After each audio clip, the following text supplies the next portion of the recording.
कि हम जो है सूरज चौधरी को जानते नहीं थे, ये क्या माहौल है, कैसे किस तरह से था इनके बराबर है? अगर जो सूरज चौधरी को नहीं जान रहा है और चुनाव लड़ रहे हैं और वो उन्हीं के साथ थे, इससे पहले आजाद समाज पार्टी में आने से पहले तो समाजवादी पार्टी में थे, उनके पिताजी के साथ साय के साथ रह के काम करते थे और उनको विधायक भी बनाया और सांसद भी बनाया। अगर ऐसे व्यक्ति को नहीं जान रहे हैं तो कहीं ना कहीं वो मानसिक संतुलन खो बैठे, हो सकता है उनका दिमागी रूप से डिस्टर्ब हो गए हो। सूरज चौधरी के मैदान में आने से उनका दिमागी संतुलन खो गया है। और मैं जनता से कहना भी चाहूँगा कि ऐसे जो अपने ही करीबी लोगों को नहीं पहचाना तो उसको वोट करने से क्या फायदा, कि वो दूर की जनता को क्या जानेगा। और वो अपना दिमागी संतुलन खो बैठे हैं और हार रहे हैं, बड़े अंतराल से उनको हार हो रही है, इसलिए वो कहीं ना कहीं अपना दिमाग संतुलन खो रहे हैं। जिस तरह से सूरज चौधरी जी भी जो है अवधेश प्रसाद के ऊपर जो है आरोप लगाते हैं कि मिल्कीपुर चुनाव को जो है हमें टिकट देने के लिए कहीं न कहीं जो है आश्वासन दिया गया था, और उनके दिमाग में ऐसा क्या हुआ कि जो कि सूरज चौधरी के टिकट को काट करके अपने बेटे को दिया। जो लोग पीडीए का दावा करते हैं तो कहीं ना कहीं उनके मन में लालच आ गया, परिवारवाद।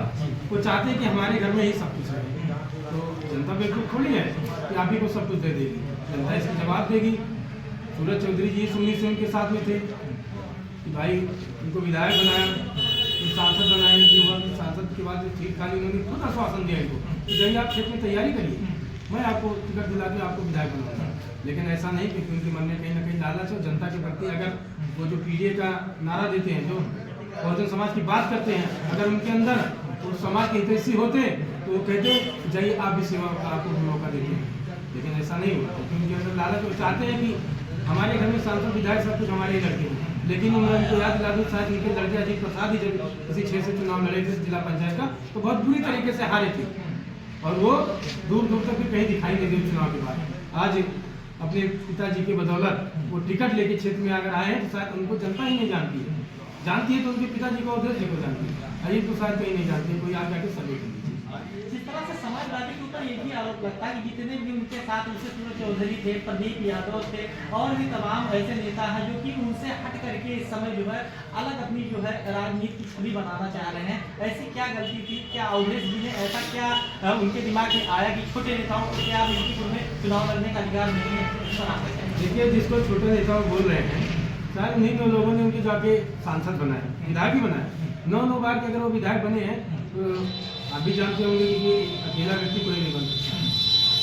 भले वो पैसे के दम पे चुनाव लड़ रहे हो, ठीक है, लेकिन जनता आप जागरूक हो गई। गरीबी के अभाव में कुछ लोगों ने पैसे लेके जो भी वोट दे दिया, या वैसे भी कह सकते हैं एक दूसरे को हराने के चक्कर में होता था। फिर ये रूमर बना कि बीजेपी को जो हराएगा उसी को वोट करेंगे, तो सारी सीट से हमारे मुस्लिम भाई प्रभावित होती, अब वोट करके इनको सांसद भी बना दिए। लेकिन अब ऐसा नहीं चलेगा, तब तक वो हार आएंगे, किसी को जिताएंगे, वो उनकी बात करने वाला कोई नहीं। सदन में जिस तरह से आज चंद्रशेखर आजाद जी जिस तरह से संसद में दहाड़ते हैं, बोलते हैं, बहुजन के मुस्लिमों की बात करते हैं, शायद ऐसे किसी के हलक में आवाज़ नहीं है कि जो ऐसे कभी बोला है, और ना ही कोई बोल भी सकता है।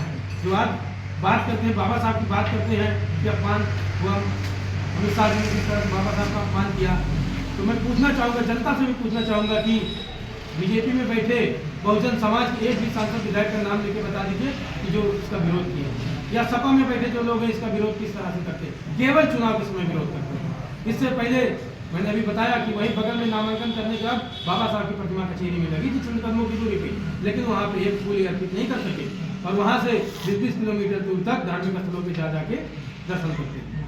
तो मैं क्या समझूँ इनको कि बाबा साहब के मानने वाले लोग हैं, ये जनता को गुमराह करने वाले लोग हैं। बाबा साहब के नाम पे वोट तो मांगते हैं, लेकिन बाबा साहब का अपमान तो ये खुद कर रहे हैं, जो अपने आप को बाबा साहब का हितैषी बताते हैं।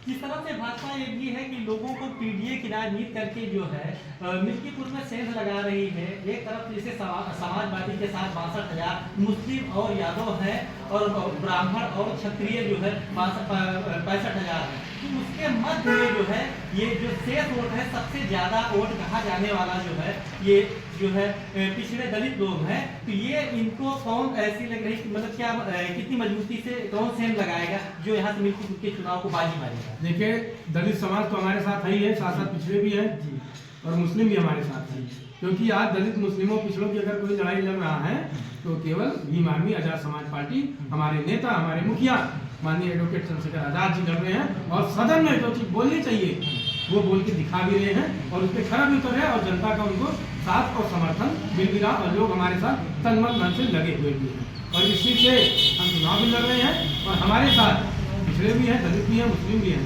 हमारे साथ और भी समाज के लोग भी हैं। चलिए बहुत बहुत धन्यवाद। आप देख रहे हो दी ग्रेटर न्यूज़ चैनल।